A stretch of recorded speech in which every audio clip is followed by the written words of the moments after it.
Aloha everyone, my name is Alessandro and this is the Temple of Surf, the podcast. We'll give you full access to the best surfers, skaters, shapers, surfboard collectors, shop owners in the world. Discover with me their stories, the greater successes, amazing behind the scenes, and much more. Aloha, welcome to the 13th episode of the Temple of Surf, the podcast. Today with us from California, Shea Weber, son of the legendary Dewey, and now in charge of Weber Surfboards, to discuss together about surf culture, and much more. Hi, Shea, welcome to the show. Where are you today? I am in San Clemente, California, in my office, which is located inside our shaping factory, sort of down in the, we call it the ghetto or surfboard alley, which is sort of unique. Just to give a quick background on sort of the area that we're located in, is we haven't always been located here, but we have been here now for 23 years. But this area of San Clemente has a ton of history. Hobie used to be down here, their factory. Velzy was down here. I believe Walker Foam was down here. This has always been sort of the surf ghetto or surfboard alley, and so it's sort of a unique place to be. And the fact that it's a stone's throw from like residential San Clemente and like, I don't know, a half mile to the beach. Like, it's amazing that it's still here and they haven't pushed it out or pushed it somewhere else. But pretty amazing, yeah. Yeah, in fact, I think I was talking with Dennis Brown, the son of Bruce Brown. Yeah. So he was telling me about San Clemente and the story over there. And also, I think Drew Brophy, right? The artist is from... Drew Brophy's here. It's amazing. Like, just in this alley, like right now, you have Lost Surfboards, just literally around the corner, their factory. Timmy Patterson's factory. Well, Paizel just moved down into the ghetto. Just cool. So, I mean, just a ton of really, really well-known. It's just sort of a creative hotbed. And all, like, you talk to, like, even our shaper, Jerry O'Keefe, who's he grew up in San Clemente. His dad was the mayor. And there's so much cool history just amongst their generation of board builders, like how they all came up. And, you know, I won't get into the weeds, but, you know, which guy sat in whose shaping room to sort of learn the tricks of the trade. And it's pretty cool. Yeah, it's definitely is like a... Yeah, and I'll take a guy like Timmy Patterson. I mean, his family's story is fantastic too. Like, I think his dad and his uncle worked in the Hobie factory, and that's really where Timmy sort of got his start in surfboards and that connection. It's amazing. Yeah, it's really cool. One of a kind, definitely. I agree totally with you. Yeah. So today we're going to talk about many things. We're going to talk about your father, the history of the Dewey Weber company, surfboards, and you as a surfer as well, right? So yeah. The thing that I would like to ask you is, what is, in your opinion, the most important thing in surfing? That one's pretty straightforward for me. I just turned 50. Okay. So I think back on my surfing life, and it wasn't really until I was an adult that I realized sort of the uniqueness of my childhood, because I didn't really understand Dewey Weber was my dad. He just was my dad.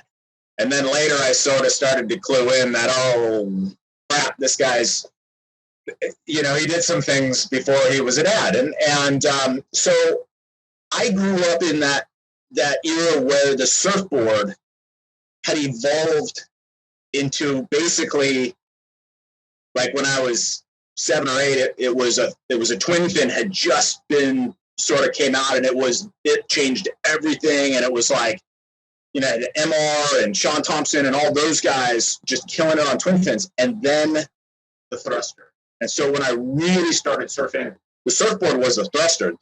People forget there weren't longboards, there weren't retro mid-lengths. There weren't alternative shortboards. The surfboard had evolved from something that was long, 9 feet and single fin to something that was basically 6'0" and had 3 fins. And so there was this energy every time you surfed, regardless of competition or not. Free surf, it just was this aggressive, who can rip harder, get out of here, kook, you suck, sort of energy about surfing. And that's sort of where we were. And so getting back to a question, for me, surfing, especially now, is about having fun and really sharing the stoke. And it's something that I like, you hear this throughout this conversation a lot from me, is that people can say what they want and think what they want about Dewey Weber, the surfer, the businessman, or anything like that. But that was really my dad in a nutshell, and we'll get into the weeds, a couple of cool little stories. Surfing was a catalyst to meet people, and it was a catalyst to bring people together. And it is literally one of the coolest, sexiest activities. And yes, it is a sport, and we have evolved that sport to the point where it's going to be in the Olympics, and that's pretty rad. I love the sport side of our industry and this lifestyle and this activity. Yeah. But our evolution to get there, something else happened along the way. And people will, I think some will agree with what I'm going to say and some won't. I think when the longboard came back into the fold in the mid to late 80s, and then it stuck and it wasn't going away, all of a sudden the demographic of access, who could surf longer, who could learn how to surf, it changed. And it changed, in my opinion, for the better. And lifelong surfers and people that surf regular, they'd be like, oh man, it's so crowded. And it's like, man, that's going to get solved sooner rather than later with the man-made wave technology that's here today. I think I think it'll lighten the load a little bit at the coast, but it's going to give more access to people to do this really amazing thing. And my favorite sort of line that's sort of been my mantra for about, especially the last couple of years, is that you don't measure stoke, right? Yeah. Just genuine stoke based on ability.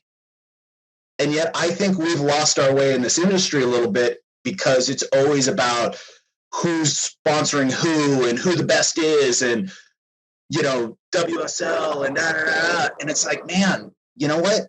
For most people, and I mean most people that surf or engage with surfing, none of that matters. Yeah. They're able to go out, connect with the ocean, ride a couple of waves, and it just takes one wave, one wave to make a session. And maybe now, like more than ever, my dad said it was destined to become a family activity. You can go out with your son, your daughter, your wife, your girlfriend, your significant other in any way, shape, or form. People are taking family surf trips. And so for me, that fun and sharing of the stoke and the bringing of people together, I think surfing is just really scratching the surface of what it will become. And I think slowly over the next 10 years or so, you're going to hear more and more people like me embracing all the other people. Like, we get so focused on who my brand's attached to, right? So I got to sponsor the best surfers. Yeah. Well, what about everybody else? Oh, definitely. Right? Like, what about everybody else? Like, we make everybody else feel lesser than or uncomfortable. In fact, we don't really help them at all in regards to learning, because, we want to make them feel intimidated, or like the surf industry does a really poor job of welcoming and being inclusive and participation. And that's really our focus going forward. That's the way my dad was. So I don't know any different. And it always seemed weird and uncomfortable to me that existed in surfing. You should be able to paddle out, right? Look around and go, heck yeah, man. We all have something in common here. Yeah. Right on, brother, sister, whoever. But we don't. We, at times, outside of your little clique, we're looking at each other going, where's my, and there's this, and I just don't understand it. I think there is a common responsibility that starts from the legends, so those like surfers that are alive, Yes, that people respect and will listen to. I agree. I met some like Joey Cabell, Greg Moll, like those like 70 years old that still represent what was, I don't know, Waimea or Pipeline or, like those people. And then down, like second generation, first generation, second generation of surfer. And what matters, I believe, is like surfing with Aloha, right? And it's a concept that is bigger than everything else. It's bigger than the industry, bigger than the pro surfer, bigger than the companies that are work, and it's just like a way of being a good person among the others, and to discover, I think, those elements that were really like so close also to your father at the time of your father started the company, right? Totally. Yeah. No, it's an amazing point. If you think about, and I'm sort of paraphrasing a little bit of what you just said, is surfing existed before there was a surf industry. Surfing existed before there were board builders or surf clothing makers or wetsuits or any of that stuff. Surfing existed. And surfing would exist today without all the hubbub that is the surf industry, because there's something magical and people would find a way. Yeah. And I think that is something that we should all take a step back and absorb and say, okay, how can we facilitate a broader impact on what really is a bigger tribe than what we're claiming? Like we're so focused on the core surfer. There's way more people engaging and that want to engage with this magical thing. But man, is surfing hard to learn? Surfing's really hard to learn. And if I'm not a big golfer, but I've golfed enough to know in a 180-degree, totally different realm, golf's really hard to learn. And it can be maddening, just maddening. But at the same time, I can hit a few good shots. And I'm thinking, and so there is that similar element. And yet golf does this, and they've had to reinvent themselves recently. But they've had to rethink how to engage a younger audience and stay relevant and all of these different things. And but at the end, at the beginning, it's always about participation. Yeah, of course. Grabbing a golf club and going and hitting the ball. And, the golf fashion has gotten a little bit better. But, who really wanted to go buy golf clothes and walk around if they weren't a golfer? But in the surf industry, that's common practice. In fact, I would argue, and I'll get a lot of people probably upset with me, I argue that we promote that more than we promote people going surfing. We facilitate that more than we facilitate participating and engaging in the water, more accessible. We have the knowledge and we have the equipment today, not to make surfing easy, but to make surfing easier, certainly than when I learned. Really? A 6-0 thruster in any surf, much less 1-foot surf, is not the ideal board to learn on. It just isn't. I'm sorry. We got there. Like, if you look at the evolution of surfboards, we got to the thruster. Design was being driven 100% by high-performance, competitive shortboard surfing. And that's how we got there. Yeah. And so when you think about that, I would argue that a thruster setup or a multiple fin setup is probably not the best fin setup for most people. Like, if you think of everybody on the planet, right, that surfs, so 100% of the people that surf, what percentage are in what I would consider to be, from a skill level, we'll just say the top 5%. That includes professionals. It's slim. I'd say 5% of all surfers. Okay, we'll just step back. Say 5% of 100% are elite level surfers. Okay, so what are we doing? What are we doing for everybody else? We certainly aren't having the conversation of variety of equipment and buying. And hey, The single fin isn't a lesser than piece of equipment. It's a different than piece of equipment. And this is how we got to 3 fins. This is what a multiple fin board is intended to do.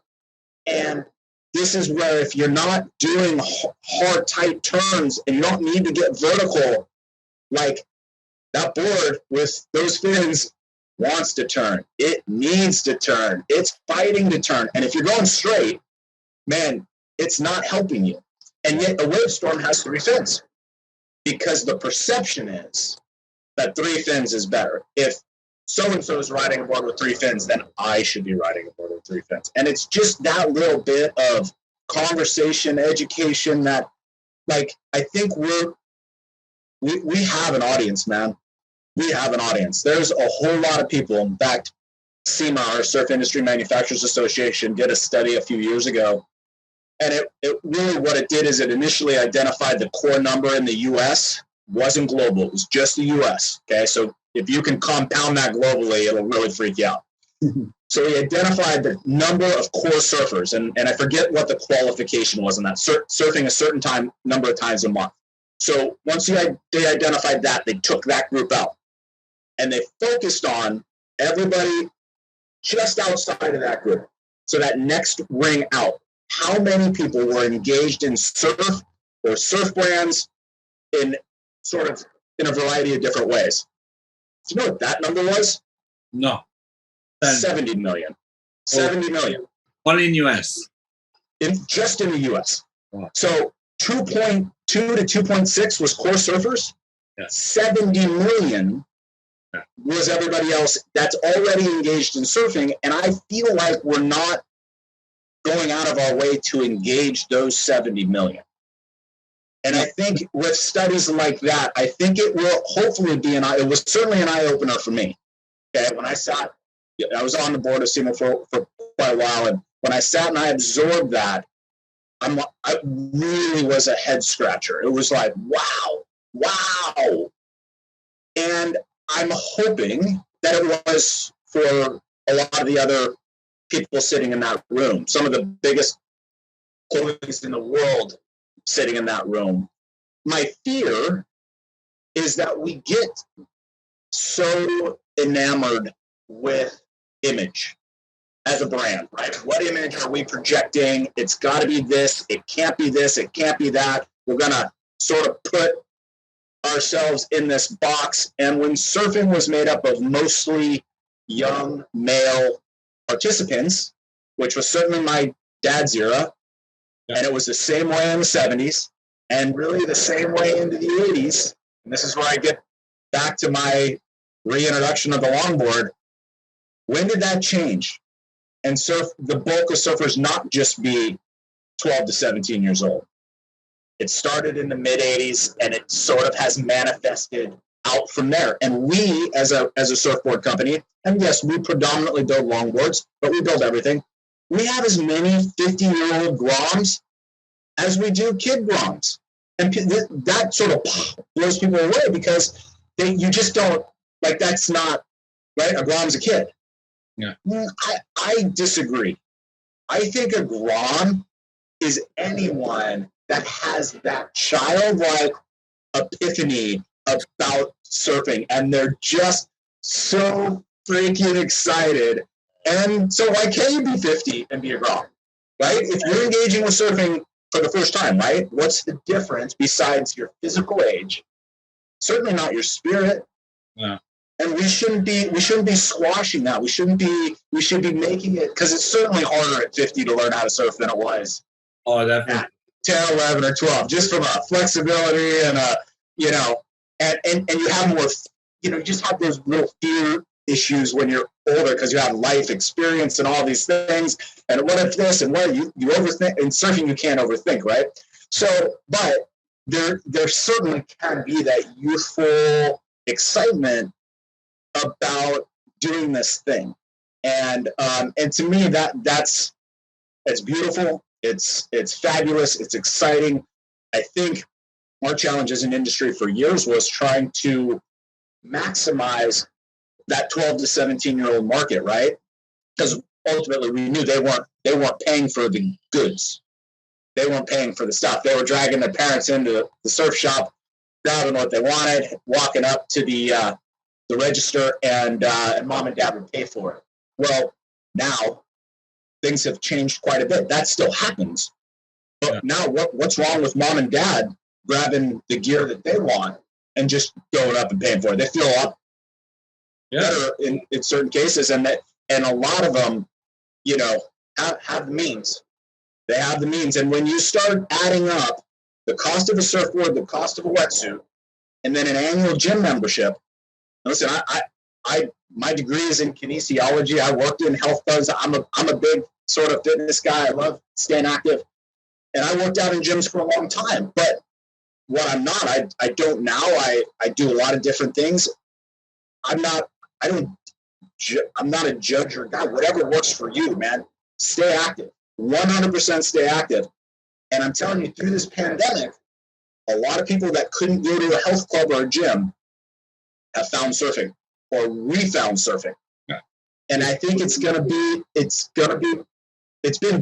been wonderful. And thank God for the domestic U.S. surfboard manufacturing industry. It's been a great shot in the arm because it's been a rough handful of years. But I talk to people all the time that had surfed a bit, or, you know, one of my very best friends, his daughter, who's my youngest son's age, she's 20, you know, she took a surf camp when she was like 11 or 12 and didn't surf really again after that. And she was home from college because they basically shut everything down. She was doing class online, and they were bored. Her and her friends were bored out of their minds. Surfing was literally one of the only things that you weren't going to get in trouble to go do. It was allowed, sort of a natural social distancing. So her and her friends were like, hey, well, let's just go surfing. Yeah. We can't hang out at the beach, but we can go surfing. They surfed literally every day from that point until she went back to school. But, you know, talking with Drew Brophy in San Clemente, I spoke with him maybe 6 months ago, and he told me, Alessandro, here we have a problem. All the pro surfers are now in San Clemente. They cannot leave. They cannot go anywhere. And they're catching all the waves. So we need us local. We need to have space to catch waves because these guys, they're catching everything. This is not possible, right? So there's also that side of the medal, right? Yeah. And listen, I can attest to it. Not that I go and surf places where pro surfers are surfing. My days of attempting to paddle out at lowers, I run longboard most of the time, you know, and my shortboard's like 7/8. Seriously, both single fin. And, you know, but even my favorite spot to surf is San Onofre. Old Man's of San Onofre. Not because it's the best wave on the planet, but because of the broad spectrum of participant there.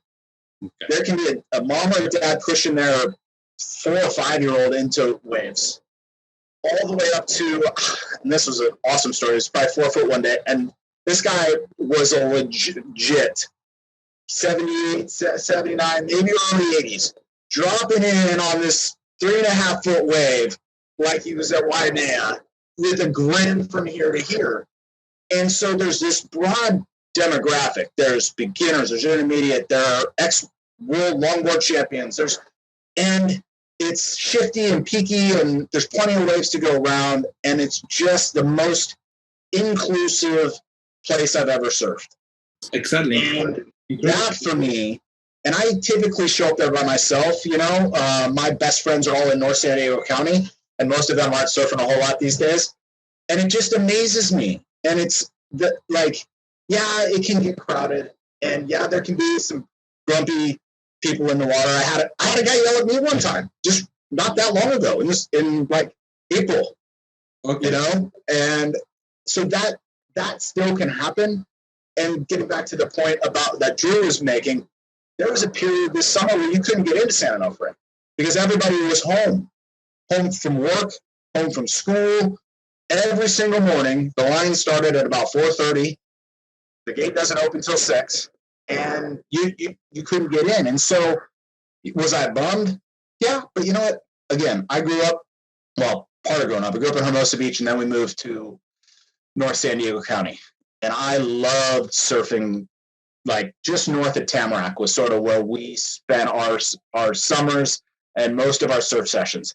And so what did I do? I just told my wife, I'm like, she loved coming and just hanging on the beach while I'd surf. I'm like, if there's a line at Santa, we're just going to stay on the freeway, and we'll be in Carlsbad in 25 minutes. Yeah.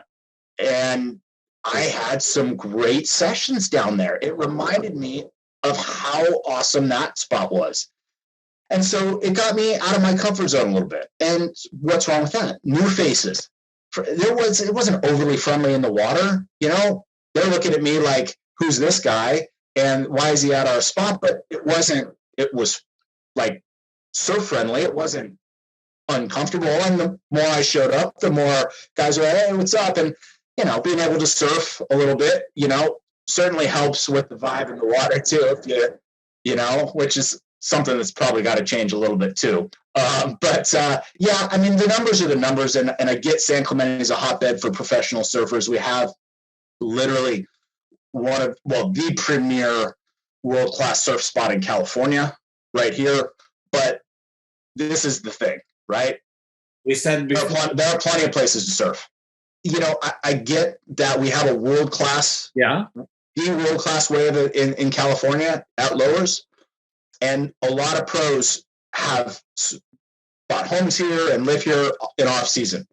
Yeah. But there are plenty of places to surf. Like, maybe not world-class Lowers, but there are a ton of little spots along the coast between, and even that, I mean, like, yeah, do I want to get in my car and drive to Oceanside or Carlsbad? No, because it seems really far, but it's literally 25 minutes. Yeah, exactly.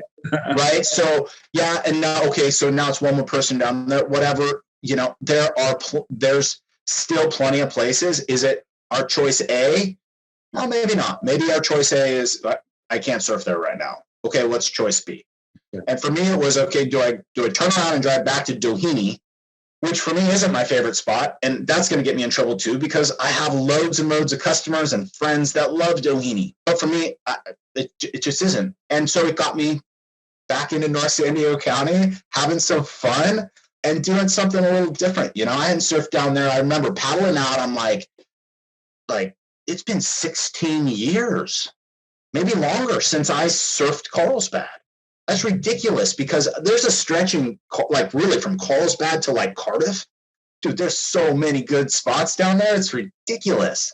And you just sort of forget, you do what's easy, you do what's comfortable, and you sort of stay there. So, you know, part of surfing and the allure of surfing, you said you talked to Dana Brown, right?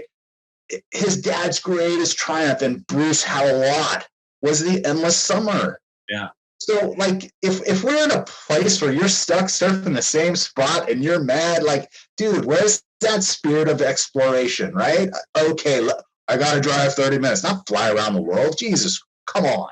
Imagine those guys that they live in, like, in Midland, US, they don't have no ocean, and the only hope is to have like a surf pool, right? So this is what you were saying, you know, like you were saying so many things, like now my brain is like going from A to Z, because first of all, you talk about numbers, you know, and just this afternoon, I'm recording for the third series. I spoke with Nick Zanella. Nick Zanella is an Italian surfer that is based in China, and he wrote a book called Children of the Tide, where he talks about Chinese surfing. And, you know, if you think about Chinese surfing today, you think about nothing, right? Because there are maybe few surfers you see here and there.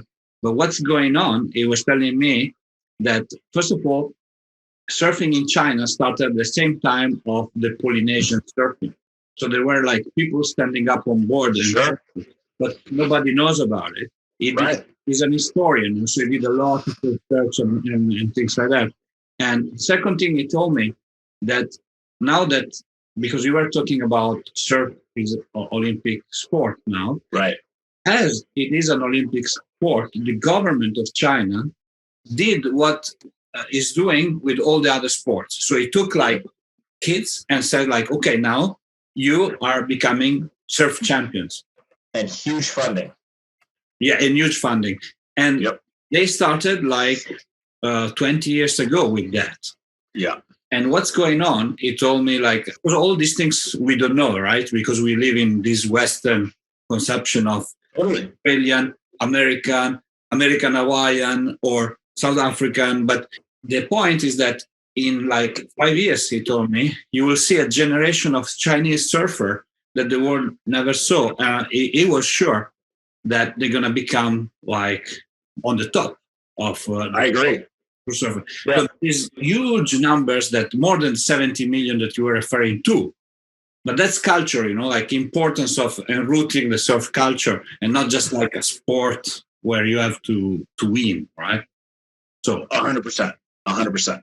And so it's incredible, like the things that the responsibility that each, let's say, a person that gravitates around the surf culture, surf industry, has the responsibility to share this aloha message and pass this talk to generation, and make sure that we build up more than just a sport and a beautiful thing. Got it. Yeah, I mean, that's well said. I couldn't agree with you more. When I think, and I have been a lot lately, because I think there's an element, especially within the surf industry, some of these big brands and a lot of brilliant people running those companies, and that somehow we're super evolved. Like that the surf industry has been around for 200 years or something, that we have all this history and all this, and I'm sort of the mindset that that's not the case. And it was sort of why I said we're just scratching the surface. Is I think if you look at, you said you talked to Greg Knoll, right? The big manufacturers, the guys that really started an industry. Yeah, definitely. And I won't mention a few.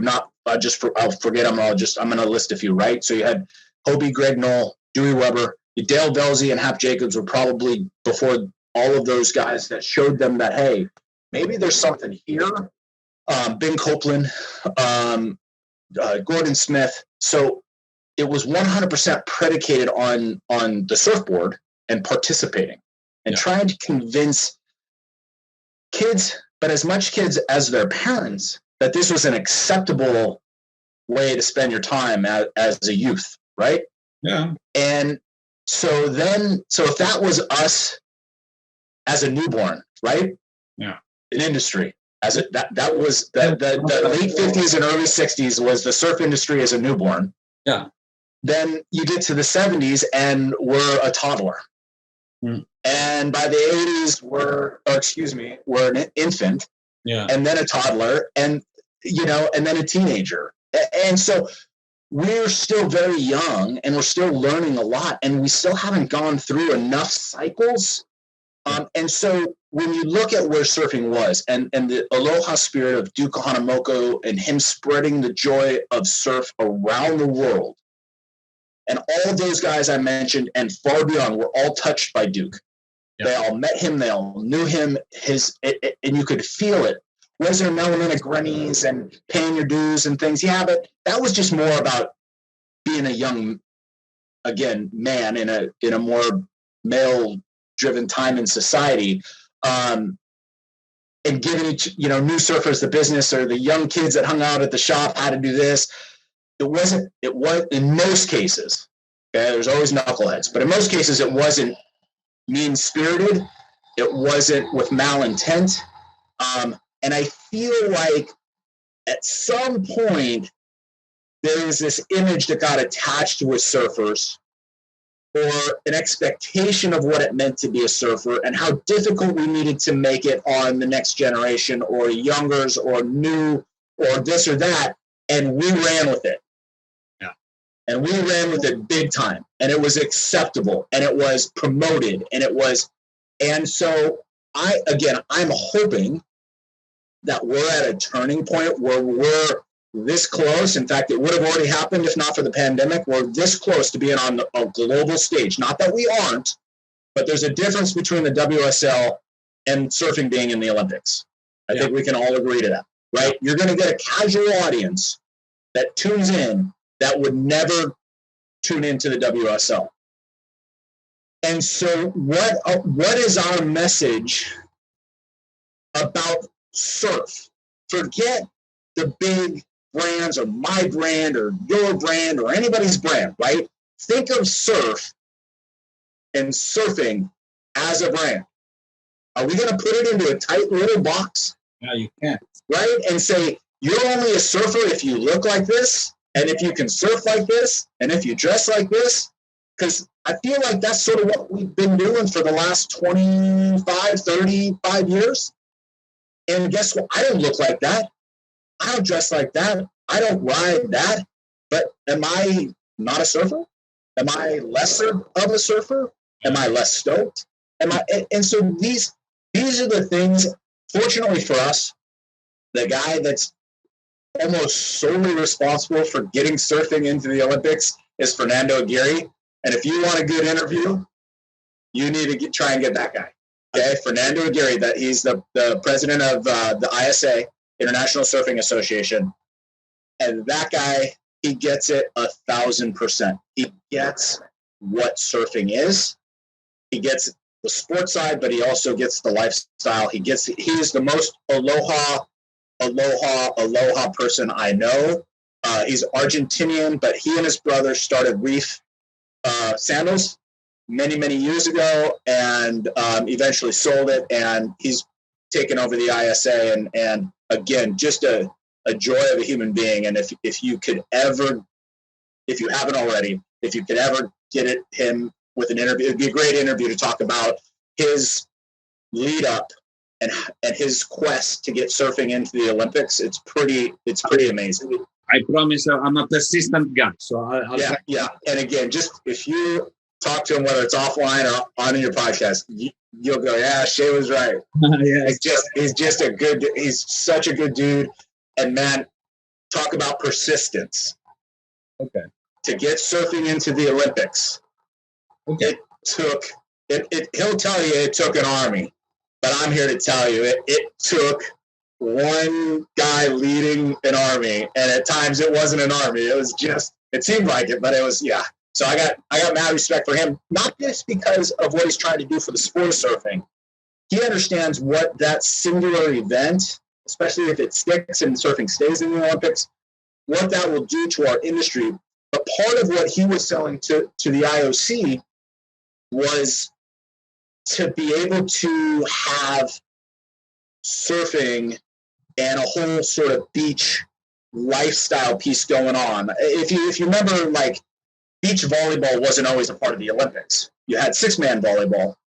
But when beach volleyball, if you think about it, especially the last couple years, there was this whole sort of camp where the beach volleyball site was, and there was this great vibe. And so it's his idea is there's such a culture about surfing.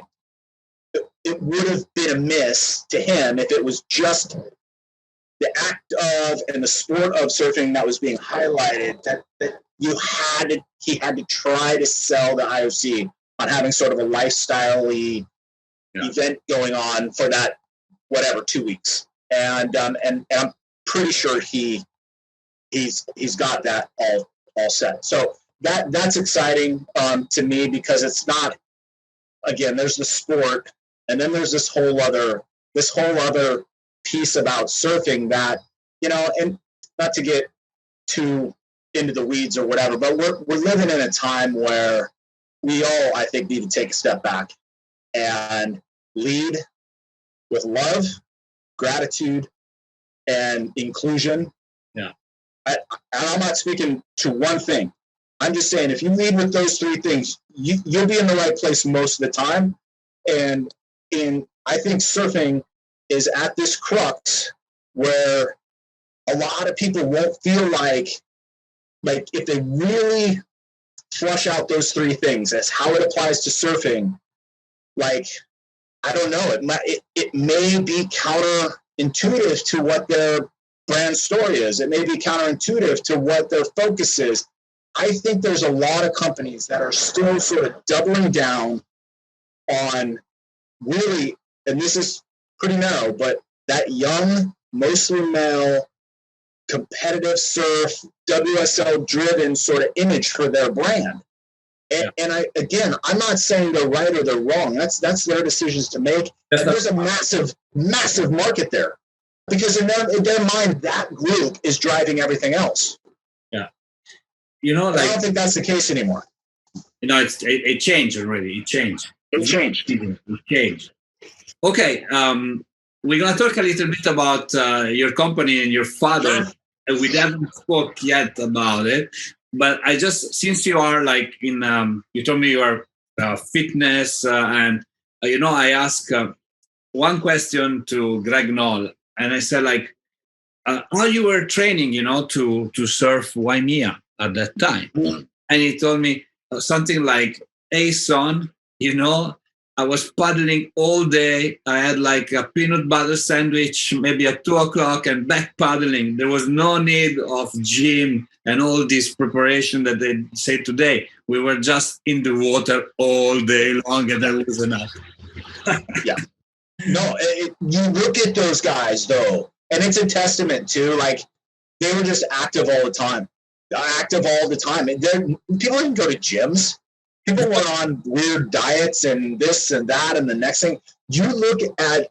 We'll just take that small microcosm, that segment of society, right? Surfers in the late 50s and early 60s. Those guys were jacked. Yes. I mean, they were in incredible shape. Yes. And so they were just active, man. And, when you're riding big boards and you don't have leashes and you don't have wetsuits and you don't have all these things, guess what? You lose your board, you're swimming. Yeah. Waves are big, you're trying to hang on to your board, you're getting some muscle work, right?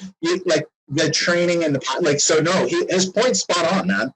Those guys didn't have those modern sort of tools or, and today, I mean, all of the great surfers of the world, you look at a guy like who's not really a competitive surfer, but like a guy like Laird Hamilton. Guy's a physical specimen, right? I think he's a little older than me. My God, guy's amazing. And you look at some of his training methods that are, they're certainly more advanced than Greg's, some underwater training and some crazy stuff. But, with time comes education as well. And I don't know if Laird certainly doesn't appear to be a gym guy to me. It's a great point to make, man. So let's talk about a little bit your father and the company that he founded. In your opinion, what changed and what remained the same? It's funny. I'm glad I asked you for some questions before this, because it's such a profound and simple question. Like my short answer before my long answer was nothing and everything. Okay. Right. So, like, what my thought process in regards to how our business can be successful and engage with, our customer base and then build a customer base has a lot more to do with sort of how things were and how we engaged with people, I don't know, almost 60 years ago. Yet the landscape, right? The surf industry, the volume of surfers, equipment, like there's nothing even remotely close except one thing, right? And that is a person, a surfboard, and a wave. Yeah. Right? A person, a surfboard, and a wave. And so to me, that's sort of our industry, for better or for worse, went through a shift that had a massive effect on businesses like ours. We were a wholesale-driven business. From the time we rebooted our business after my dad passed away, we were trying to sell our product to as many surf shops as we could, have some international distributors, but all wholesale, right? Business to business. And then sort of in the late 2000s and all the way through the 2010s, the business landscape changed, not just with Clark Foam closing and a huge influx of boards from offshore, but even the way the business to business was being done with the big clothing guys and the the strength and the power within each brand that had built themselves amazingly into these behemoths. And the end product of that is that we're at this place where you can go into a bunch of different surf shops, and there are exceptions to this, but by and large, they'll be organized differently, but by and large, they all have the same stuff. Yeah. Because if we say there's the top 10 clothing brands, whatever they might be, the top 3 surfboard brands, whatever they might be, and you just go down, there's some combination of those top tier brands that can financially leverage a surf shop into carrying their stuff. I just call it hardball, right? And it's, especially here in the States, it's a part of doing business. It happens, and you can either play that game or you can't.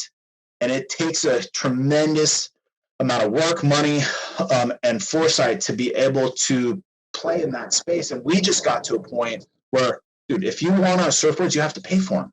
I can't put them in there on consignment. I can't give you 150 days terms.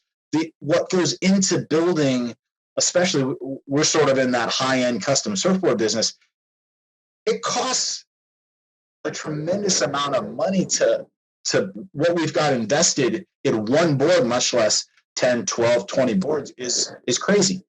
And so the industry went through this part where the access to floor space kept shrinking and shrinking and shrinking and shrinking and shrinking and shrinking. And now with consignment models in hard goods and 150-day term cycles in hard goods, there are very few shops that really have what I just say control over their inventory anymore. But I'm seeing a kick to that trend coming through this pandemic, where I think some shops have figured out that their salvation is actually through hard goods, not to minimize the return on soft goods and accessories and things like that. Everybody knows the margins are better, right? But if you can actually sell surfboards and really connect with surfboards, are fascinating. Surfing is fascinating. It should be what we lead with. And then, hey, we've got these t-shirts and these board shirts. You need a wetsuit. That's how it used to be.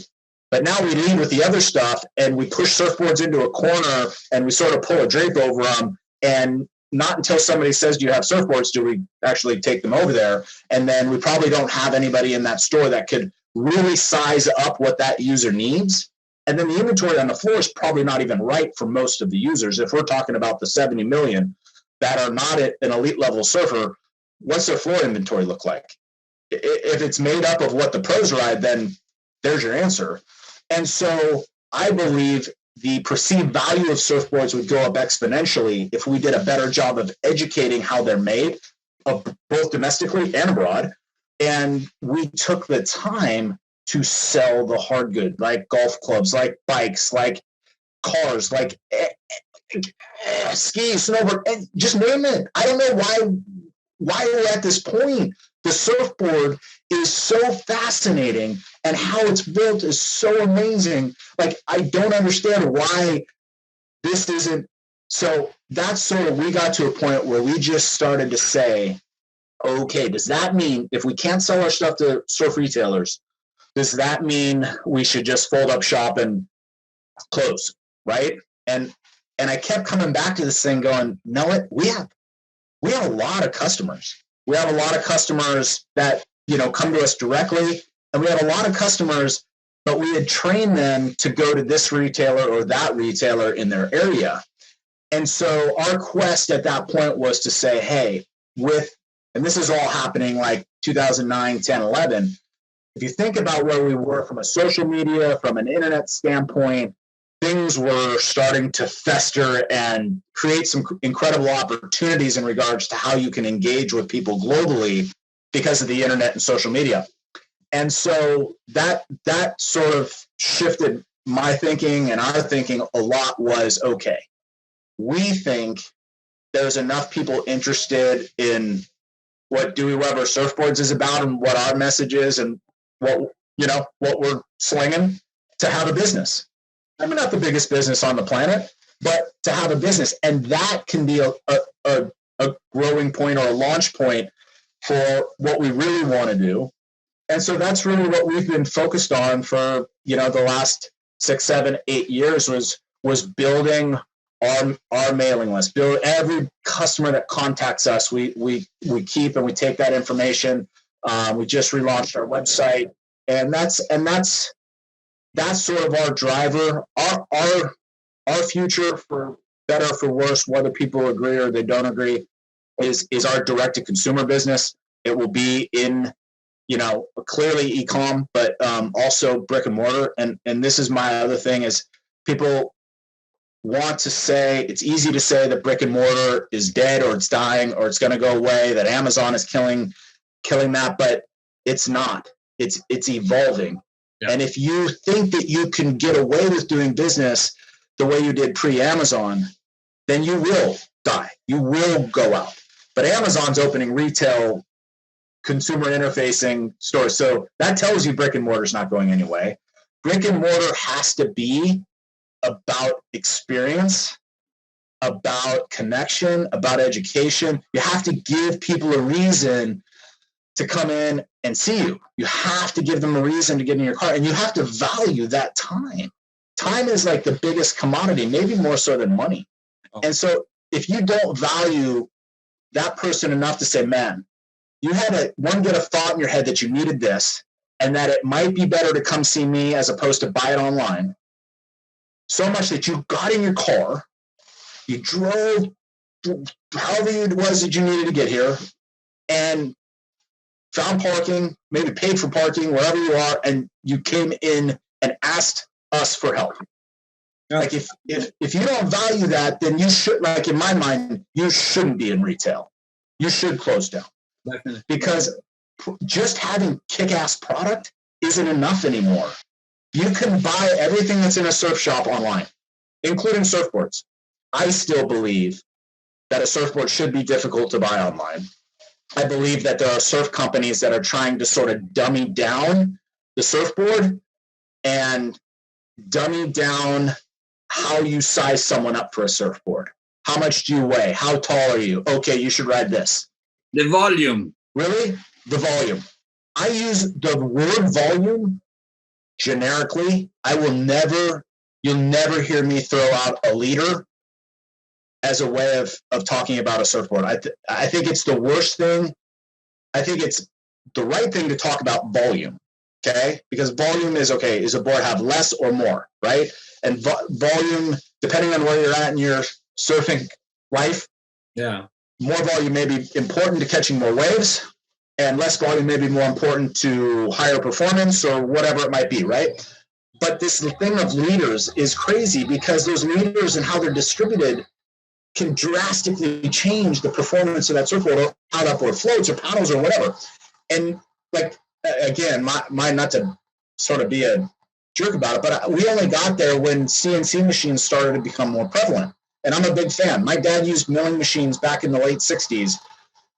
The only difference is they didn't have a computer hooked up to it, but there's no way. He was doing something like 250 boards a week. The only way you could do that kind of production was with this hand-pushed milling machine, but it did a lot of the same stuff. Cut the rocker, cut the bottom. Then you just needed your shaper to finish shape, make sure it was perfect. And so I think the CNC machine in the right hands is a wonderful, wonderful tool, a wonderful advancement. In the wrong hands, I think it creates as even more confusion in the marketplace, because anybody can put a board out and put a logo on it and claim to be a surfboard manufacturer, and maybe they've made 10 surfboards.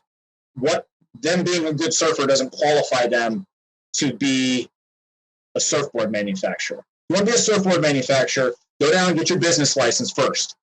Yeah. Pay taxes and do it the right way. I am a big fan. Anybody who wants to learn how to manufacture surfboards, come on.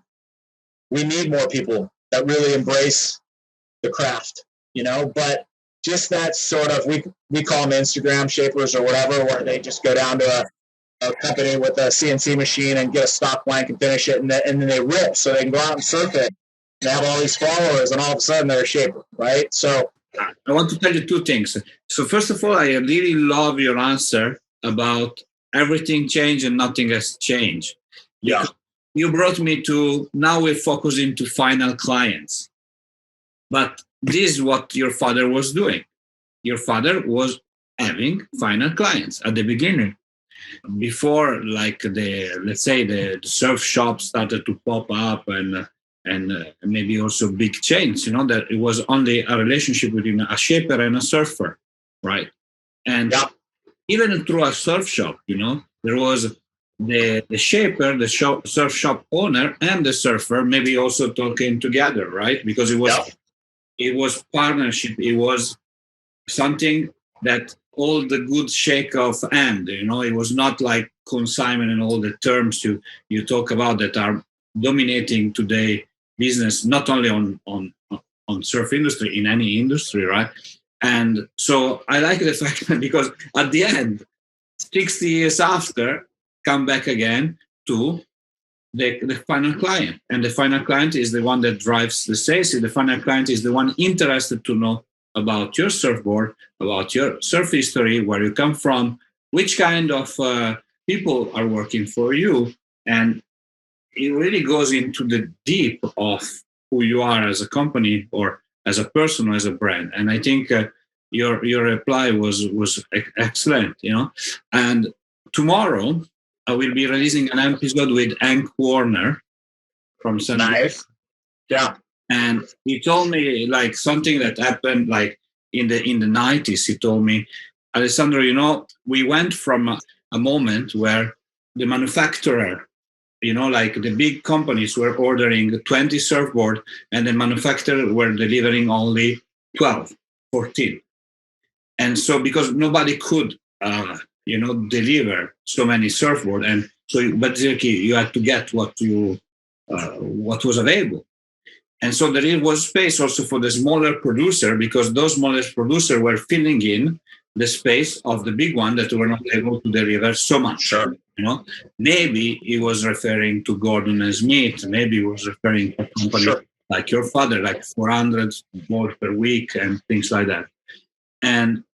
But then he said, okay, the computer came, and those 20 boards that were ordered, suddenly the company was saying, we have 25. Do you want to get 25? Okay. And then the other one, do we have 30? Do you want to get 30 instead of the 20 that you ordered? Okay. And that basically destroyed all the classical surfboard shapers because there was no space anymore. Like the rack were full, the space was taken, and there was no opportunity to fight back. And to go out of this is saying, for me, the clients are essential, and maintaining a good relationship with the client all these years allows me to survive. And today, he told me one thing very nice. He told me, are you happy about your business? And he told me, I'm happy. I'm making too many surfboards. I would like to do less. Years old, is working 3 days a week, but he said like I would like to concentrate more on the quality and each order rather than to drop thousands in the. It's a fair point. I think there's a lot in there that is spot on about. The one thing that I would, and it's not agree or disagree with, is like the CNC machine as a whole globally. I think it's because so we have a CNC. My shaper owns his own CNC machine, and we still have a hard time keeping up. So CNC machine, in a circumstance like what we have it, you're still reliant on how many boards you can put through a single CNC machine and how many boards a single shaper can finish. For him, it's going to allow him to do what he loves a lot longer, because shaping at the volume that he's shaped at for many years was breaking down his body. Rough shaping and all the things that the machine takes out of it. But now you put that CNC machine or 10 CNC machines in a big factory offshore, and you get somebody who doesn't really know as much what they're looking at when they're finished shaping that board. The problem is that the end consumer, we've done a horrible job teaching them what a surfboard is, what the differences in surfboards are, what you should be looking for. It's not just about the price tag.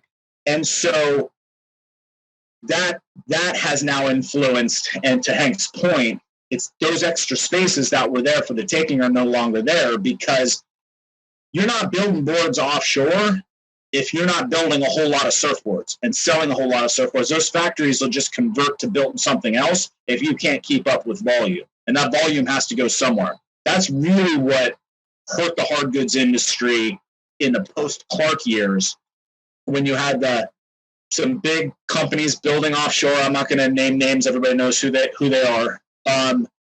And as much and as popular as those sort of pop-out or molded epoxy surfboards were, because people were interested in something different, the popularity sort of ran its course, and then surf shops had all this inventory.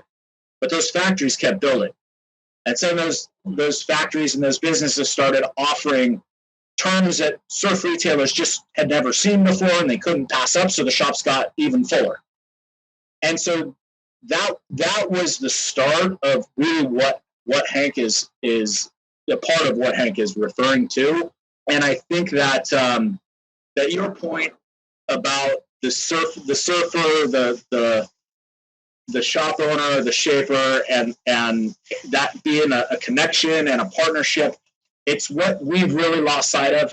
And to be honest with you, I think the one of the biggest positive outcomes, and I know a lot of people might be mad at that because I'm going to talk about a positive outcome during a pandemic, and I'm sensitive to the fact that a lot of people got sick and a lot of people lost a loved one. So setting that aside, the common or average surfer learning that you could get a custom surfboard.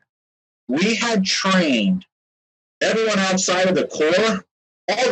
There's nobody in this group of core surfers that shops at a surf shop.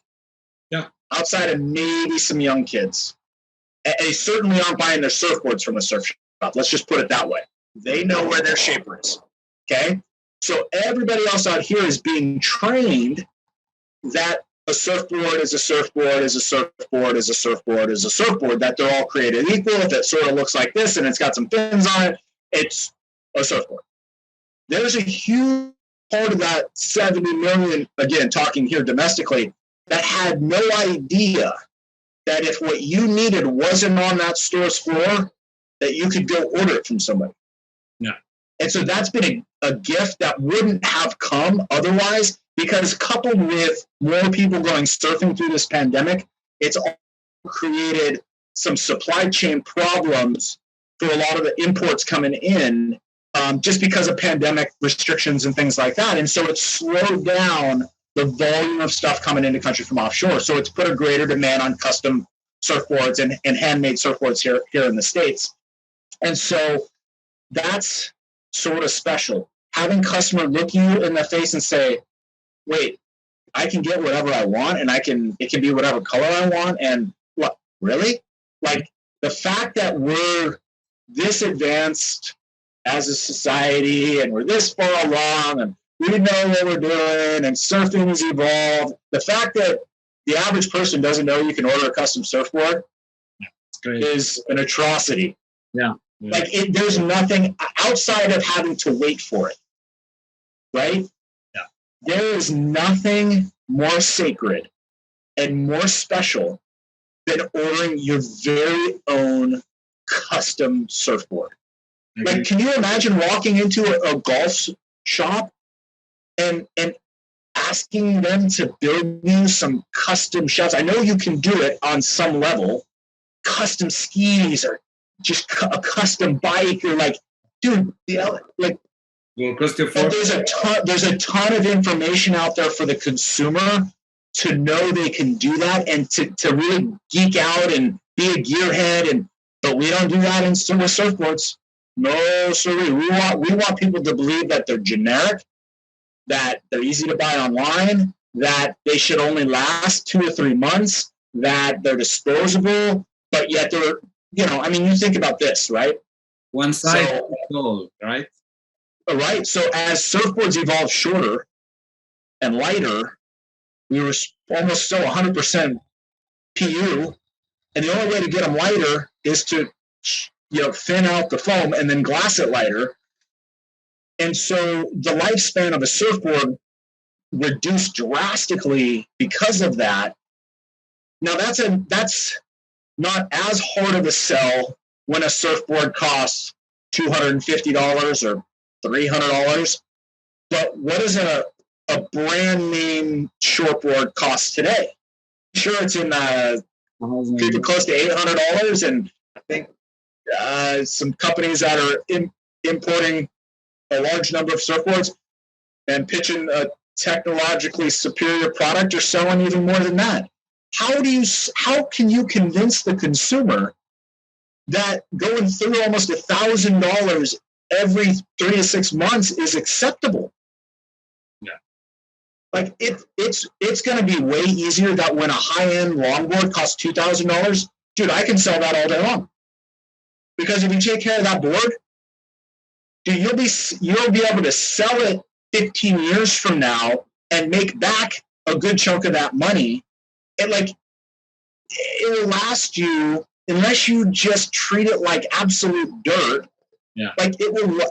And so I don't know what the shortboard industry is going to do when a high performance, short lifespan surfboard only lasts 3 to 6 months, but it costs $1,000. It's going to be a huge obstacle that they're going to have to overcome. I'm going to quote an industry guy. I don't know if you know Matt Calvani. He has the license for Bing. Bing, yes.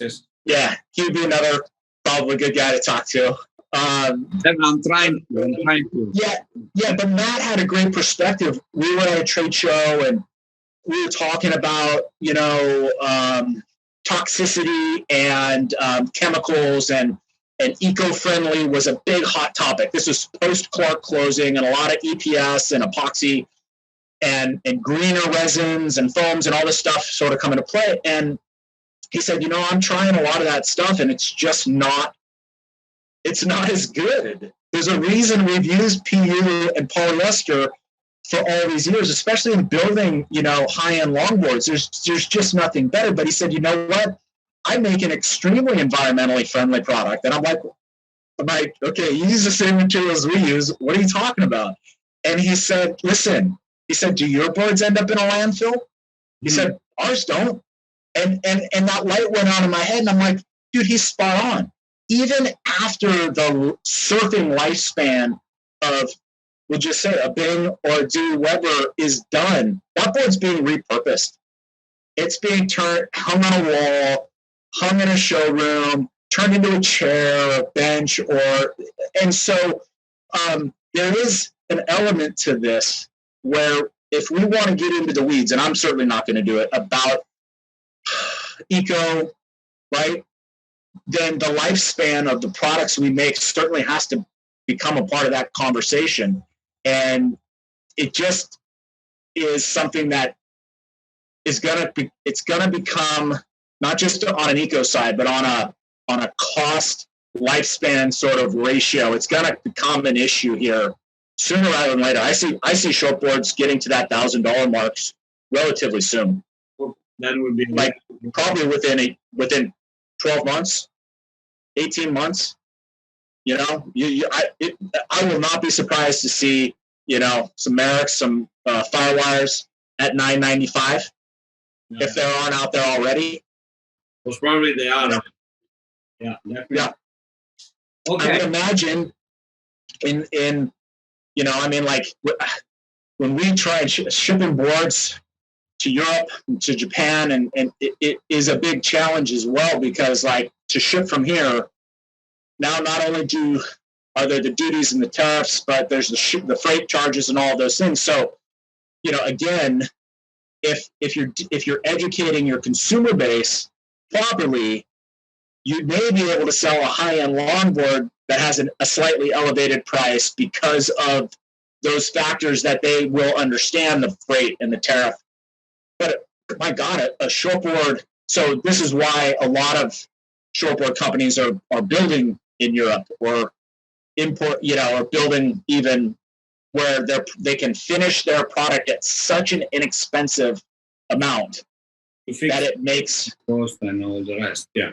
Their model work, right? Because they have such little invested into each individual unit that they can roll out and they can deal with added freight, added tariffs. They can run consignment models and things like that. And it's not a good enough argument to say we can't, we can do all that construction here. And I'm not anti-offshore building by any means. I just think we should educate the consumer so that they know where this product is made and where that product is made. And to be honest with you, I think surfing and the participation, even if we don't do a better job of welcoming people, I still think it's going to explode over the next 10 years because of the man-made wave technology. And so there has to be, I'm not naive, not everybody that walks through my door is going to be willing to spend $1,600 on their first board. We have to figure out how to have a design that I'm 100% a fan of this entry-level person starting on, but I have to be able to offer it to them at a lower price point. So those are challenges that the industry faces. I'm just a big consumer information guy. I believe that the surf consumer is so hungry for information, and we aren't very forthcoming with it. Surf manufacturers for years were so protective over their secrets. And it's man, I'm not talking about sharing your secrets. I'm talking about sharing the stuff that all of us do. Pull up the curtain and explain to people that 6 or 7 different high-end craftsmen are going to touch that board along the way. Really, really engage them. Then start to talk about, just get into the weeds and explain, not at an expert level, at a level that more people can understand the difference between, categories of surfboards. We're fortunate right now as a surfer, we have all these categories. That didn't exist up until, we started into this about 10 years ago. But before longboards came back, there were no categories. Surfboard evolved from long single to short twin to short thruster. And that's where we were. And we were trying to refine that thing to the point where you couldn't take any more foam away. We played around with quads and some of that, but where were we going to go? And then longboards came back. Yeah. And I to be honest with you, and this is you will hear me a lot. I will talk about my dad. I'm not a big gloater.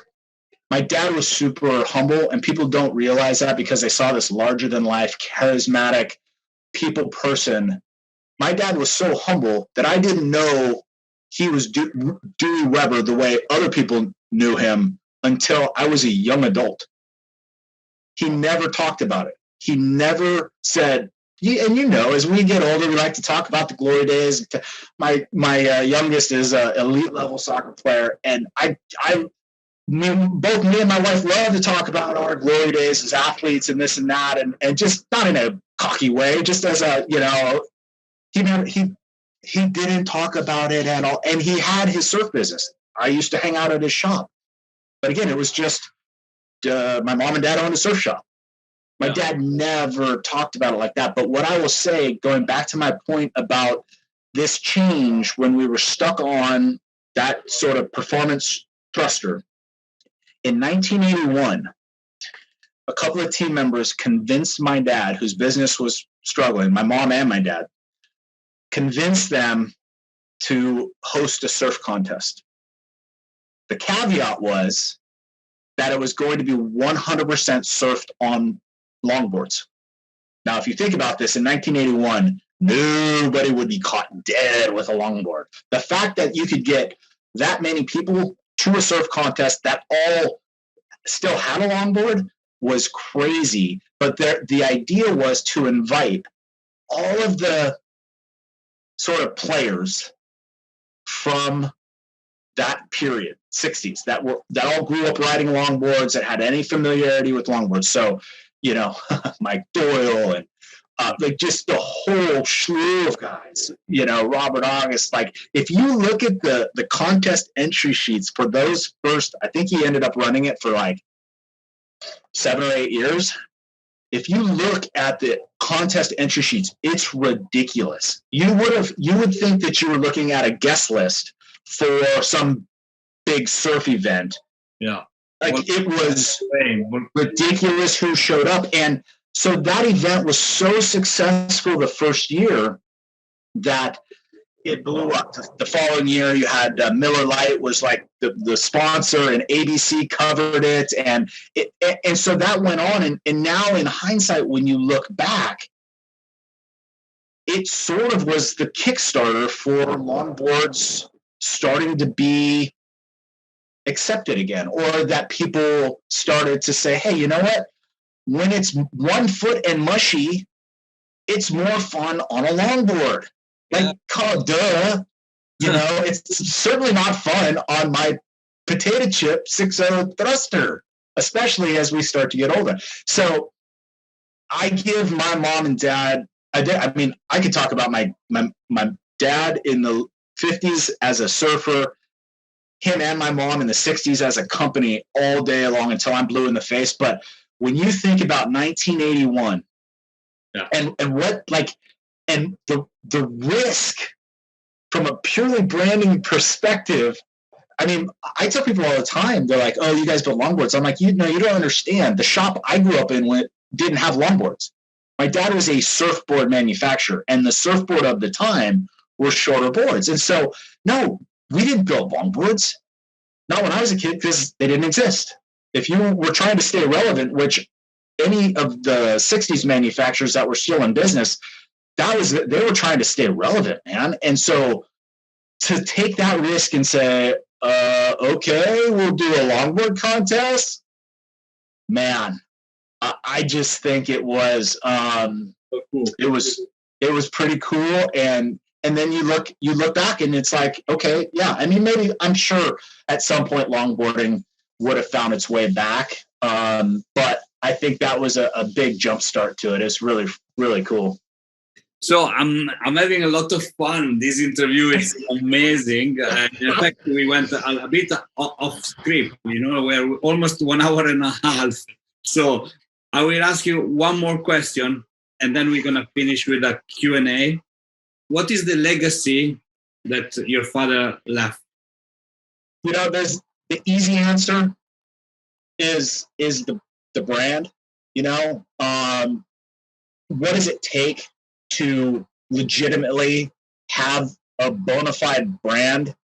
I'm certain you could get a lot of really successful, brilliant people in a room today and ask them that question, sort of the value of an actual brand, what it would take to create a brand. And so that's the easy answer. And as a young man, right, finishing up in college and losing my dad and then making a decision to do this, I even didn't get it then. And it wasn't until I started calling shops. And I know you won't believe me, but I was pretty shy. And I, in some respects, I still can be, except when I talk about our business and things that I really love and I'm passionate about. And so once I realized there was not one surf shop that I ever called that said, "Wait, explain what this is again," or "Who are you?" or "What's the brand?" Not one time. Every single shop knew what Dewey Weber Surfboards was and what it was we were selling. And that's when the light went on for me.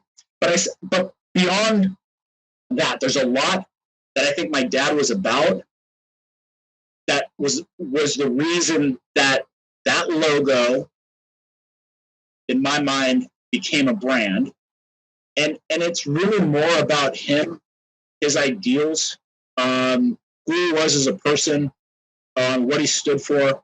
And a lot of that stuff didn't necessarily revolve around or wasn't specific to surfing. It's just, that's what my dad was a very focused, you know, he was all over the place, tons of energy, probably had ADD before we diagnosed stuff like that. But he could channel and be very singularly focused. My dad would have been an Olympic wrestler had he not dislocated his elbow at the Olympic trials going into the 1960 Olympics. But it's one of those moments in time where would my dad have been Dewey Weber, surf star / surf pioneer, had he been an Olympic wrestler? Maybe he would have been had a grand career in wrestling and coaching wrestling and things like that. And so the way he connected with people is part and parcel to why I think he was able to leave a legacy that is channeled into this brand.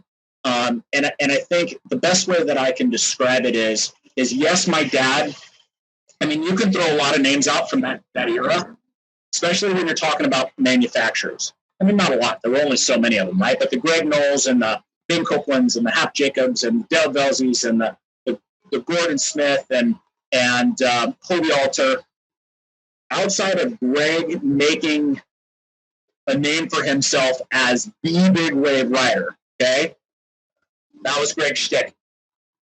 My dad was an elite level surfer.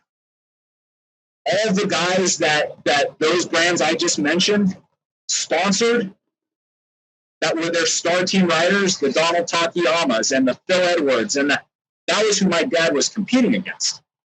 Okay, so there was that, and then there was the piece that my dad became with Hobie, the top 2 surfboard manufacturers on the planet. My dad was a brilliant promoter and marketer. Okay, so those are the nuts and bolts, but it's the way he connected with people in a very genuine way. He genuinely gave a shit, pardon my language. He genuinely cared about your story, about my story. And I think that's part of the reason that you were so attracted, just wanted to be around him, right? Not because he was doing crazy stuff, and maybe for some it was because he was a star surfer, or but once they were there, they just realized he was fairly normal, but that he wasn't phony, he wasn't fake. He would ask you probably more questions than you asked him. And I have a story when I was little, man. This is sort of after the 60s and the heyday, and we were walking down the street in Hermosa Beach, and probably going to, like, I don't know, Dewey or Schnitzel or Pup and Taco or something like that, or Dunkin' Donuts. And Hermosa Beach has a lifeblood Pacific Coast Highway that runs right through it. I mean, it's a busy street. And there's a guy on the other side of the street screaming, "Hey, Dave!"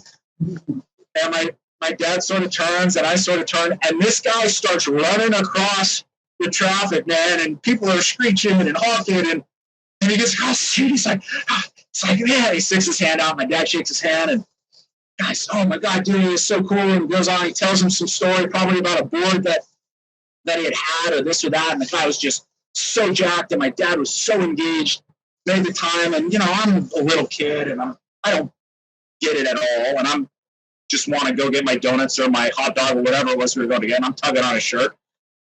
And I don't know, he probably talked for 10 minutes, and guy, again, turns and goes running back across PCH. And I turn to my dad, and I go, "Dad, who is that?" And he goes, "I don't know." Okay. I thought that they were like lifelong, but hadn't seen each other, and that is my dad. And I could tell you some other stories of selfless, total ego removed stuff. I mean, there was some kid that he had met at the beach. This is the last one. I know we're over. At some other thing. Like, this kid had no idea who my dad was. And all this kid wanted to do was learn how to surf. And my dad said, "Are you serious?" And the kid said, "Yes, I will do whatever it takes." And my dad says, "Okay, meet me at Torrance Beach at this lifeguard stand on Tuesday at whatever, 8 o'clock. I'll bring the board and I'll bring you a wetsuit. And the kid's like, oh, yeah. So my dad meets this kid, and Torrance Beach was relatively low in crowds and population. So my dad knew that there wouldn't be this big hubbub or whatever. He'd be able to just. So he met this kid for a few months every Tuesday, really got him going on surfing. I think even gave him sort of this beater used board as his own. It wasn't until years later, this guy comes walking into our shop here in San Clemente and tells me this story. And that it wasn't until he was sharing the story with a friend of his when he was older. And the guy goes, dude, do you know who that was teaching you how to surf every Tuesday? And the guy was like, no. He goes, I was Dewey Weber. Oh, my God. And so, you know. That says a lot. Those are the stories that, for me, mean more than any surf trophy or contest or amount of business or any, because that speaks to him as sort of as a human, and it is. I think of that a lot when you ask me where we're going as a business. What I've decided is that what we're going to try and do, and this is is just. I'm not going to worry so much about what the rest of the surf industry decides they're doing. I'm just going to think about that and that act of kindness and selflessness. And to me, that's what surfing is. That's sharing the stove. That's not, hey, I'm Dewey Weber Surf Star, and maybe someday you'll buy a surfboard. No, not at all. That was just like, this kid's all in, and he needs some help. And to me, that is as memorable a story or about my dad as any. That's what makes people men, and what makes what creates, the future of this culture. And in industry, I don't want to refer to industry, but the culture. It's like genuinity, as you said, being humble, and again, aloha. It's a word that means much more than what most of the people think about. It's just like a greeting, right? So, okay, so amazing stories. Thanks for sharing. I know, there should be a book, right? Have you ever done a book? Yeah, we did a book in 2010 called The Little Man on Wheels, but it was self-published. I'm sure you can find a copy somewhere, but it wasn't done with a big production house. So I'm in the slow process of trying to just own the rights to that, so we can reissue. Because what was cool about the author's approach to the book was he sort of broke the book into segments of my dad's life, and then what he did too is he took all that he interviewed, just seriously, some of the most amazing names in surfing, right? That we'd all love to sit and talk with. And so in addition to using those interviews in the flow of the book, in the back of the book, he sort of pulled one little gem of a short story. And so he has all these little short stories in the back of the book from those interviews about, Greg Knoll and my dad being in Cub Scouts together, or just Linda Benson telling this one story about my dad. Like it was really cool and visually really stunning. So I'm trying to get I think I've got it worked out with the author to where we can republish and get the book back in circulation. But The Little Man on Wheels, I think you can still find a copy. I'll check. So we're going to finish our interview with a short Q&A session. So please answer the first thing that comes up to your mind. Okay? Let's do it. The best surfboard that you ever ridden? Weber Performer. Yeah, I mean, I have my sort of 9.6 Performer that our shaper Jerry O'Keefe built for me, but we also have a vintage 9.2 Weber Performer that was really one of the first boards that we got back into our collection. We all, and when I say we, like literally all of our team members that have ridden that board in a vintage board contest, all think it's the magic board. Like it's still it rides. Other than it just feels more dense. It is amazing, and it is literally the performer that we have templated all our performers off of. It sat in Jerry's room for 2 years with pencil marks all over it. Yeah, Weber performer for me. A beautiful board. I agree with you. Well, your favorite shaper? It's kind of So your for me, it's a 1A and 1B. Yeah. So in my time running this business, we've had, I think, 5 shapers.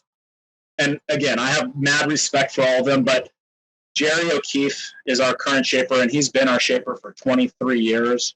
This guy is a ninja with surfboard design and with foam. I have so much respect for him, as much for what he can do in a shaping room and in a design sort of setting, and understanding what will work and what just won't work. But then he has that humility, and that I expect in people, because it's easy, especially in this industry, especially as a shaper, to lose sight of that, to be sort of so ego driven that you've lost the plot. Like, hey, you're not curing cancer, and you're not a brain surgeon. You're making surfboards here, so let's just pump the brakes on being an egomaniac. And so I respect that a ton with him. And he shaped so many boards for us as a business, but just me personally. So he's my 1A, but my 1B is my dad had a similar, maybe even a tighter relationship with his shaper, Harold Iggy. Okay. And when I say tighter, I mean, they were like brothers. And at a time where, and again, another testament to my dad is Harold was Japanese Hawaiian, and he literally was my dad's best friend and shaper. More than that, business partner to an extent. The yin to my dad's yang. My dad was this larger than life. Harold loved to be in the shadows and nice and quiet. Sort of reminded you of a quieter Bruce Lee. Just sort of, just zen, and I got to spend some wonderful time in Hawaii with Harold later when I was a young man, and watch him shape. And he's shaped a few boards for me. But Harold has meant so much to our business, but our families remain friends. Harold passed away several years ago, and still friends with Susan, his wife. And so, yeah, those are my 1A and 1B. Okay. Personal question, your favorite song? Pretty much anything from the Dave Matthews Band. I'm a huge Dave Matthews Band follower. Probably if I had to pick one right now, I'm sort of stuck on a song they sing called Lie in Our Graves. And I'm sure that will change next month. There'll be another song that jumps out at me or gets stuck in my melon. But yeah, I'm a huge Dave Matthews Band fan. Fantastic. Favorite surf spot? Now I know that you're gonna tell me so many. You have to pick one. For me, I've surfed better places, but it's Old Man's at San Onofre. And I mentioned a little earlier, my reasons for it is because of the diversity of participant. And it reminds me, like, I can be having an off day or whatever, and then I can see a kid do something for the first time, and it'll snap me right out of it, going, that's awesome, right? And as lifelong surfers, we can sometimes take for granted, or we can lose sight of, especially when you're past any sort of competitive stage in your surfing life, and you're just surfing for fun, and you're just surfing to connect, and like, we can lose sight of the why. Yeah. And that's what I love about Old Man's is there's a constant reminder of the why, and from young kids to older men and women, hugely diverse. I remember there was a day this late spring, I think, and I had some team members down from San Francisco, and we met up and we surfed Sano. And I looked over at my buddy Joe, and he was surfing. His wife Amberlynn was out there as well. I looked at him and I'm like, I think there are more females in the water than there are guys right now. And I just think that's amazing and awesome. And like it. Why shouldn't it be that way? But it you don't see it at many spots. But Sano is this. It's just an amazing spot. If you don't want to be in the water with beginners or longboarders or this, then you shouldn't go to Sano. But it is, it's just a special spot from that perspective. I always catch plenty of waves, so it's never an issue of that. And there's, I'm certainly never taking waves from anybody else. So it's a little shifty, and if you're paying attention and you're reading waves, I think, a good surfer can catch plenty of waves there. But I just love the diversity of the spot.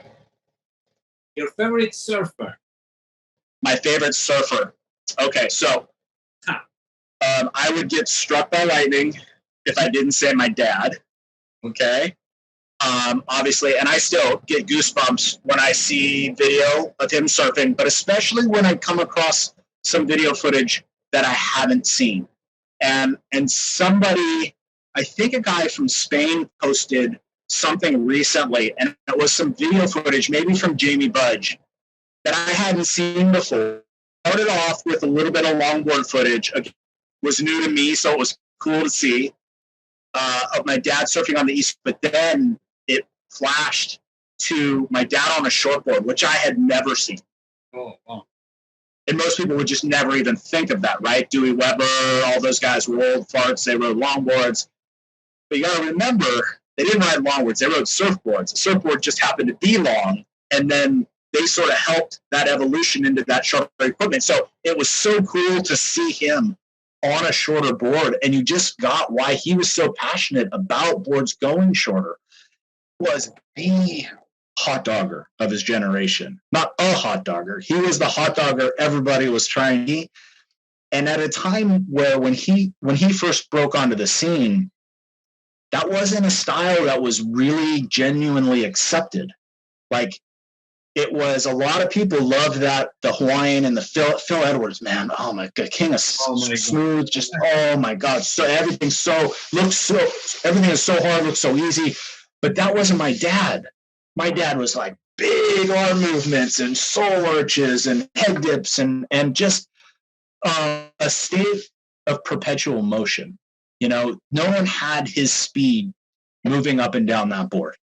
And so, but it wasn't totally well received. But once it sort of caught on, it really changed surfing, and it was high performance surfing before we called it high performance surfing. When people say hot dogging, that was really the start of high performance surfing. And so when things went shorter, my dad was all in. He just thought it was going to change surfing, which it did.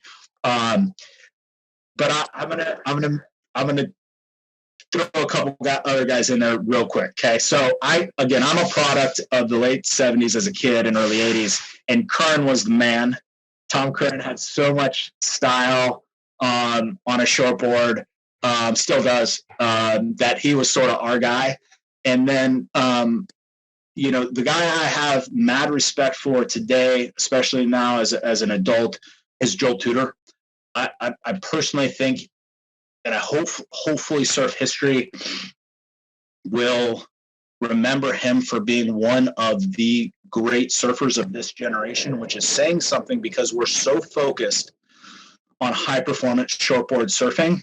But what that guy has done, I agree. The way he goes about wave riding is amazing. His knowledge of history, the craft, all of it. And yes, I love watching Joel on a longboard because that's what I do most of the time, is ride longboards. But if you've ever watched Joel on a shortboard, it's so beautiful. His lines are fantastic, and to be honest with you, he's probably one of the top 10 pure tube riders on the planet. That guy was invited to the Taboo tube riding contest against the will, I think, of the contest organizers. This is back maybe I don't know, early to mid 2000s. I may be off on that, but he was the only longboarder that was invited. The rest were, world tour caliber surfers, and lit the thing up. I think they gave him second place, but he won that event hands down. If you're basing that event on time behind the curtain, Joel was amazing. And so I know I'm a storyteller a little bit, especially in this interview, but probably the reason that I respect Joel the most, and he doesn't know this, Joel and I know each other. Obviously, it's a small industry, and every time we see each other, we pay our respects, but we don't know each other super well. Okay. So at a time where we were just getting our business going, it was 1997, and we were just opening a little factory showroom here in San Clemente. I was living in San Luis Obispo. My wife and I were driving down. We decided to take the coast through Malibu to try and catch sunset. Well, we pull up, and Malibu's going off. Of course, I don't have a board with me, but that's not really why I was there. I was there to spend some time with my wife and go down for the grand opening of our store. So we get there plenty of time. Sun's at a good height. We're lucky enough to find a spot, and we walk down onto the beach, okay, right on the inside of First Point right there. And I can already see the guy that's up on the wave is Joel. I can spot him in a second, right?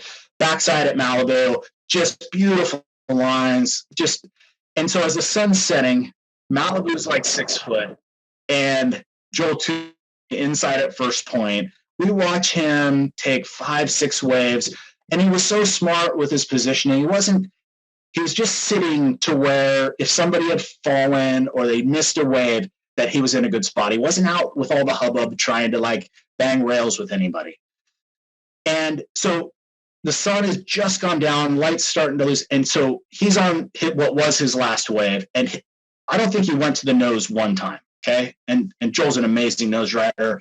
But his lines and his turns were as perfect could be on the whole wave.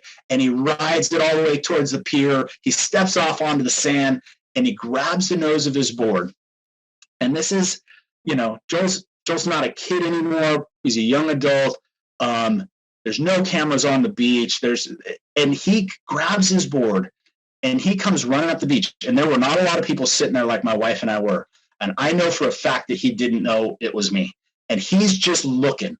He's just looking. And his green is this big. And he's running up the beach. And he finally sees us looking at him. And we're probably clapping. It was such a good wave. And he looks at me and he goes, "Oh my God, that was literally one of the best waves I've ever caught in my life." And the power of that for me, to take a step back from a second and say, this guy is a world champion longboard surfer. He's been everywhere in the world. He's surfed the most amazing waves that any of us could ever dream of. But that wave, sunset at Malibu, with no one watching except me and my wife, it seemed like, and he just needed to share that stoke with somebody.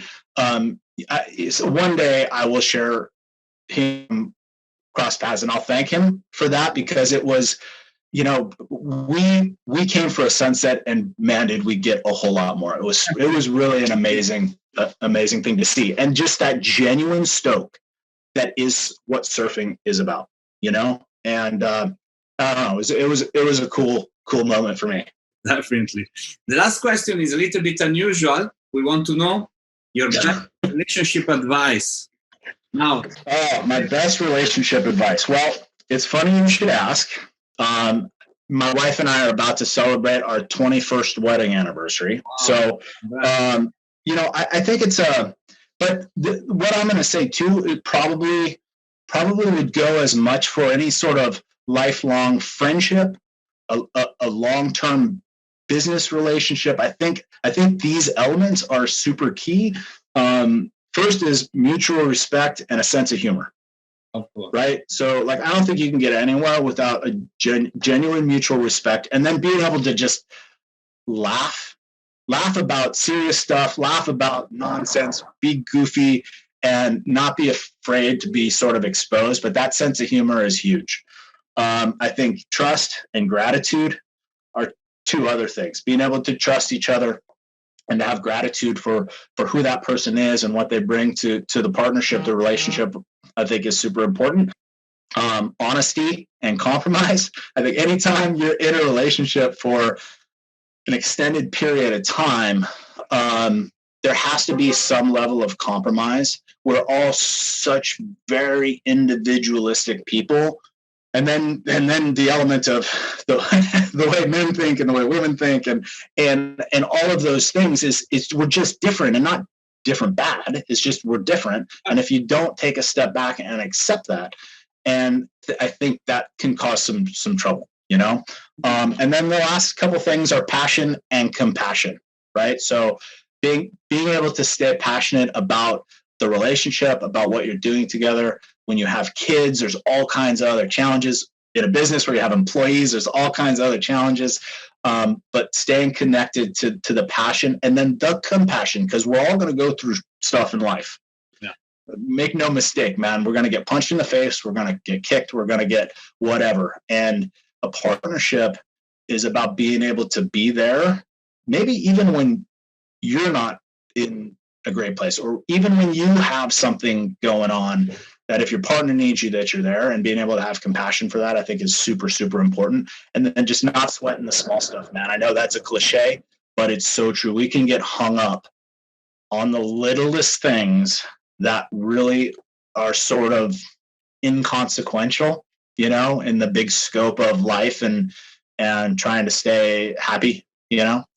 I think I definitely agree with you. You know, it's like you said so many things, but all true, and yes, I like passion and compassion. I think it's I'm closer to that as an idea.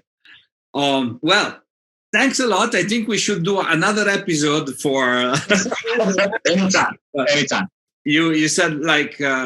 We had the opportunity to share a lot of stories. You had the opportunity to a lot of stories, and definitely amazing ones. And so I thank you so much, and I look forward to talk to you very, very soon, Shea. Alessandro, thank you very much for thinking about me, and it was a pleasure to do it. Ciao. Thanks a lot.